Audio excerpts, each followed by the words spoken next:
और खसूसन जब ऐसी फेसिस्ट सरकार आपकी बनी हो जो डेमोक्रेसी का प्लेकार्ड लेते लेते फेसिज्म और नाजिज्म को प्रमोट कर रही है ऑन ग्राउंड प्रैक्टिकलिटी के साथ, तो ऐसी सरकार से हमें कोई उम्मीद नहीं है। मैं एक छोटी सी एग्जांपल आपको दे दूं, मैं किस सरकार से कोई तवक्को रखूं, कोई उम्मीद रखूं जो सरकार अपने इकोनॉमिक रिसेशन को ऐसे जस्टिफाई कर रहा है, कह रहा है कि एक मूवी 2 दिन में 200 करोड़ कमा रही है, तो कौन सा इकोनॉमिक रिसेशन है? तो मैं उनसे क्या एक्सपेक्ट करूं ये समझना कि कश्मीर की हिस्ट्री क्या थी और हम यहाँ पे क्या कर रहे हैं। खसूसन अगर मैं बात करूं, मैं एज अ राइटर अगर प्रोटेस्ट कर रही हूं तो मुझे तो उनसे कोई उम्मीद नहीं कि वो मेरी कोई बात समझेंगे, लेकिन एक ये चीज़ है कि मुझे अपनी तरफ से कुछ तो करना है। मैं खामोश नहीं बैठ सकती। मैं अगर खामोश बैठी तो उसका मतलब ये है कि जो आपने मेरे ऊपर थोपा है वो मैंने कबूल कर लिया, लेकिन हम वो मरते दम तक कबूल नहीं करेंगे। अच्छा, एक चीज़ कही जाती है कि जैसे आप कश्मीर के लिए आवाज़ उठ रही है जी, तो फिर कहा जाता है कि कश्मीरी पंडितों के लिए आवाज़ नहीं उठाई। नहीं, जैसा कि मैंने अभी बताया है, ये जो इनका एक ये डिवाइड एंड रूल की पॉलिसी रही है ना, ये पहले से ऑप्रेसर की पॉलिसी रही है। जैसा कि अगर आपको पता हो, हिंदुस्तान की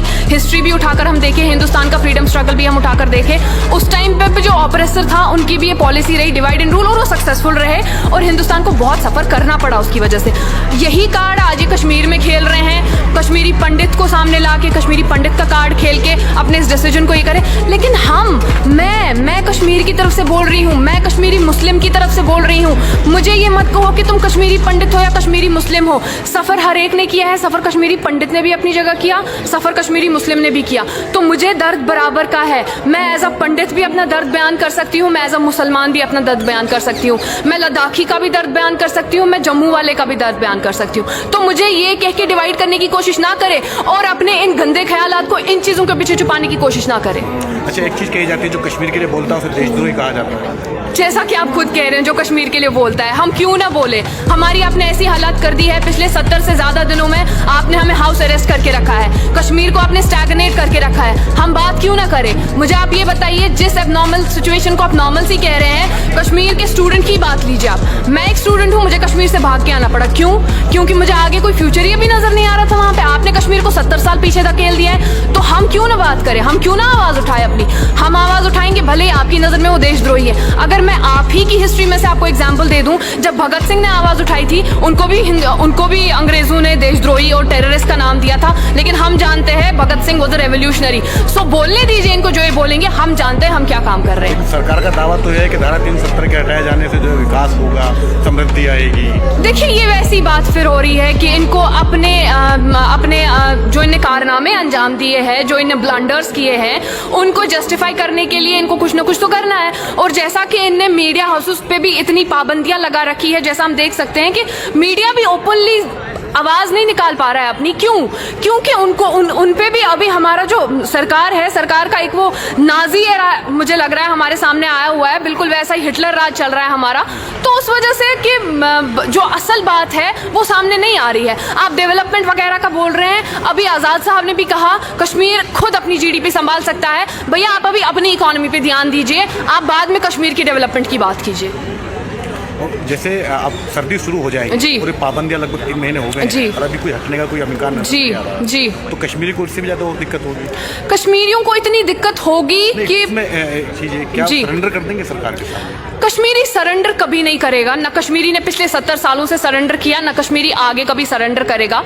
लेकिन कश्मीरी ऐसा नहीं है कि अगर अभी कश्मीर से आवाज़ बहुत धीमी आवाज़ बाहर निकल रही है, लेकिन आवाज़ बाहर निकल रही है। मैं यहाँ पे मैं कश्मीर की आवाज़ हूँ, मैं कश्मीर हूँ इस टाइम पे जो बोल रहा है। मेरे में जो ये गुस्सा है, ये कश्मीर के अंदर गुस्सा है। आपने मेरे से मेरी ज़मीन छीनी, आपने मुझे मेरे घर में बेघर कर दिया, और आप चाहते हैं कि मैं बिल्कुल खामोश रहूँ? नहीं। और आप मेरे आंसुओं को नहीं दिखा रहे हैं, लेकिन आप ये बता रहे हैं कि मुझे बोल रहे हैं आप स्माइल कीजिए, और ये बता रहे लोगों को मैं तो बहुत खुश हूँ, लेकिन आप मुझसे तो पूछिए कि मैं कितना खुश हूँ। तो ऐसा हो रहा है, ऐसा ऑन ग्राउंड सिचुएशन है। पिछले दिनों जम्मू कश्मीर प्रशासन ने, पुलिस प्रशासन ने विज्ञापन दिया था अखबारों में खामोशी तोड़ने के लोग, जी, जो खामोशी वहाँ पे छाई हुई है। देखिए, तो क्या ये मान लिया जाए कि जो कश्मीर का पत्थरबाज जो प्रोटेस्ट करता था वो अब गांधीवादी रास्ते पे चल पड़ा? नहीं, ऐसा तो मुझे लग नहीं रहा। मैं उस पर कोई कमेंट नहीं करूँगी, क्योंकि हर एक के प्रोटेस्ट करने का अपना एक तरीका होता है।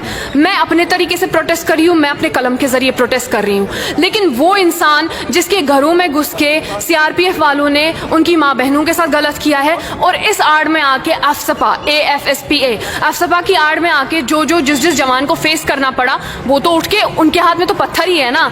मैं किसी भी चीज़ को जस्टिफाई नहीं कर रही, लेकिन ज़रा ध्यान रखिए इस चीज़ पे। हमारे हाथ में क्या बच गया? आपने तो हमें कहीं पे नहीं, आपने हमें बस इस हद तक लाके रख दिया है कि हम बस चुप करके ऐसे देखते रहें कि कब खुले, कब हमें अपने घरों से बाहर आने की इजाज़त मिल सके।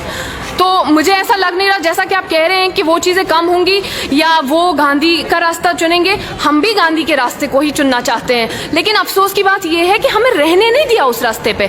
हम पे ऐसी चीज़ें, हम पे ऐसे ब्रूटल डिसीजंस हम पे इम्पोज किए गए, और वो भी हमें बताए बिना। आप कैसे एक्सपेक्ट करते हैं कि एक सब्र की भी एक इंतहा होती है, एक डिक्टेटरशिप की भी एक इंतहा होती है। आप कैसे एक्सपेक्ट कर सकते हैं? हमारे सब्र का भी कोई एक हद है ना, एक लेवल ऑफ पेशेंस है हमारी भी। हम इतना सब्र नहीं कर सकते कि आप इतना हम पे इम्पोज करते रहे और हम फिर बिल्कुल चुप करके सहते रहे और कहते रहे कि हाँ जी हम गांधी के रास्ते पे। बाकी गांधी नेता थे, हम भी उनको मानते हैं, हम भी गांधीगिरी पे ही चलना चाहते हैं, लेकिन आपने हमें मजबूर किया है पत्थर उठाने पे। इस बात को समझिए, पहले गोली चली, उसके बाद पत्थर उठा।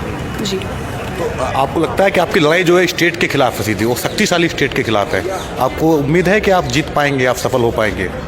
मैं इस टाइम पे यहाँ अपनी बात कर रही हूँ, मैं जीत चुकी हूँ।